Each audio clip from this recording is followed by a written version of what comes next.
Put your hand flat on a table right now. Pinch the skin on the back of your hand and watch how long it takes to snap back. If you're over 45, it probably doesn't snap back the way it used to. That's not age, that's collagen loss, and it's happening faster than you think. Here's what nobody tells you about collagen after 45. You don't lose it gradually, you lose it in a cliff. Women lose up to 30% of their skin collagen in the first 5 years after menopause begins. 30% in 5 years. And it's not just your skin. It's your joints, the cartilage that cushions every step you take. It's your hair, the structural protein that gives each strand its thickness. It's your gut lining, the collagen matrix that holds it together. It's your tendons, your bone density, your arterial walls. Collagen is not a beauty ingredient.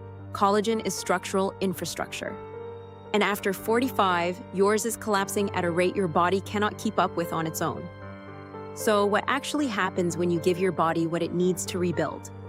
I'm going to walk you through exactly what the research shows happens to your skin, your joints, and your hair when you take collagen peptides consistently for 60 days.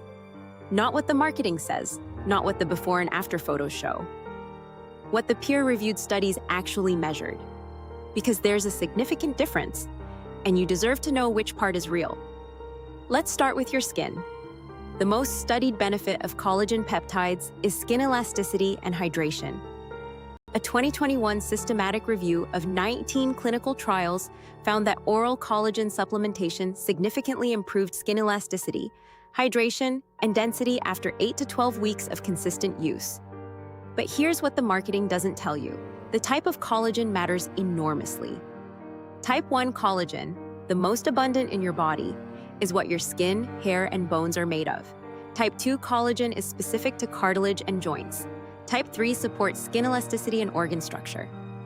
Most collagen products mix these without telling you the ratio, and most people take collagen for skin but buy a product optimized for joints. What to look for? Hydrolyzed collagen peptides, also called collagen hydrolysate, molecular weight under 10,000 Daltons, type 1 and type 3 for skin and hair, type 2 for joints. If your product doesn't specify the type and molecular weight, it's a marketing product, not a therapeutic one. Now, your joints. This is where collagen peptides have some of the strongest evidence and the least marketing attention. A 2022 randomized controlled trial published in the British Journal of Sports Medicine showed that athletes taking 15 grams of collagen peptides daily for 24 weeks had significantly less joint pain and better joint function than the placebo group. But you don't need to be an athlete for this to matter. After 45, cartilage regeneration slows dramatically. Every decade past 40, your cartilage repair capacity drops by roughly 20%. That morning stiffness when you get out of bed, that clicking when you go downstairs, that ache in your knees after sitting too long, those are not random signs of getting older. Those are signals of cartilage collagen decline. And the research shows that specific collagen peptides, particularly undenatured type 2 collagen at doses of 10 to 40 milligrams daily, can significantly reduce that decline and in some cases partially reverse the joint pain associated with it. And then there's your hair. This one surprises people. Hair thinning after 45, in both men and women, most commonly attributed to hormones. Estrogen drop in women, DHT sensitivity in men. Both are true. But what's less discussed is the role of collagen in the structure of the hair follicle itself. The dermal papilla, the structure at the base of each follicle that controls hair growth, is surrounded by collagen. When collagen declines, the dermal papilla weakens. Hair strands become thinner, the growth cycle shortens, and the telogen phase, the resting phase, lengthens. A 2022 randomized trial found that women taking marine collagen peptides for 16 weeks showed significant improvement in hair thickness and growth rate compared to placebo. Not dramatic transformation, but measurable, statistically significant improvement, which is what you actually want to hear, because measurable is real. So what actually happens over 60 days? Based on the research, here is a realistic timeline. Days 1 to 14, nothing visible. The collagen peptides are being broken down into amino acids, primarily glycine, proline, and hydroxyproline, and distributed to target tissues. Your body is rebuilding the raw material supply chain. you won't see or feel this.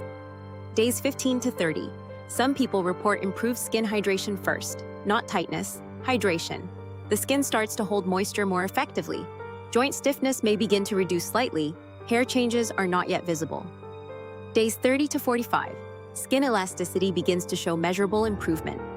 The snapback test you did at the beginning of this video, many people notice a difference here. Joint comfort during exercise may improve noticeably. Days 45 to 60. The compounding effect. Skin elasticity, joint comfort, and hair thickness changes become more consistent. This is the point at which the research shows the most statistically significant results across all three areas. But here's the honest part. These are population averages. Individual results vary significantly based on your baseline collagen status, your protein intake, your vitamin C levels, which is essential for collagen synthesis, your sleep quality, and whether you're also addressing the hormonal decline that accelerated the collagen loss in the first place. Which brings me to something important. If you're a woman over 45 taking collagen peptides, you are fighting collagen loss on two fronts simultaneously: the age-related decline everyone experiences, and the hormone-driven acceleration that perimenopause and menopause cause. Estrogen directly stimulates collagen production. When estrogen drops, collagen drops faster. That's why collagen supplementation alone gives different results for a 45-year-old woman than it does for a 45-year-old man. If you want to understand the full hormonal picture behind what's happening to your skin, joints, and hair during perimenopause and menopause, I cover that in depth on my other channel, Hormonal Balance Institute. The link is in the description below. Because collagen is one piece of the puzzle. But if you're a woman over 45, the hormonal piece is the one most people are missing. Before I go, the practical summary. What actually works based on the evidence? Dose 10 to 15 grams per day minimum. Most studies showing results used at this range. Lower doses showed inconsistent results. Type: hydrolyzed collagen peptides. Not gelatin, not bone broth, not whole collagen. Hydrolyzed means the peptides are small enough to be absorbed and directed to target tissues. Timing doesn't matter significantly. Consistency matters. Same time every day for at least 60 days. Cofactors. Vitamin C is non-negotiable. Collagen synthesis requires vitamin C as a cofactor. Without adequate vitamin C, your collagen peptides are significantly less effective, 500 to 1,000 milligrams daily, alongside your collagen. What doesn't work? Random collagen products with unspecified types, molecular weights, or doses. If the label doesn't tell you the type and the dose in milligrams, it's a marketing product. And finally, collagen supplementation works better when you're also reducing collagen destruction. The biggest collagen destroyers after 45 are UV exposure, smoking, high sugar intake, chronic inflammation, and poor sleep. Address those, and your collagen peptides will work significantly harder. If this gave you something useful today, subscribe.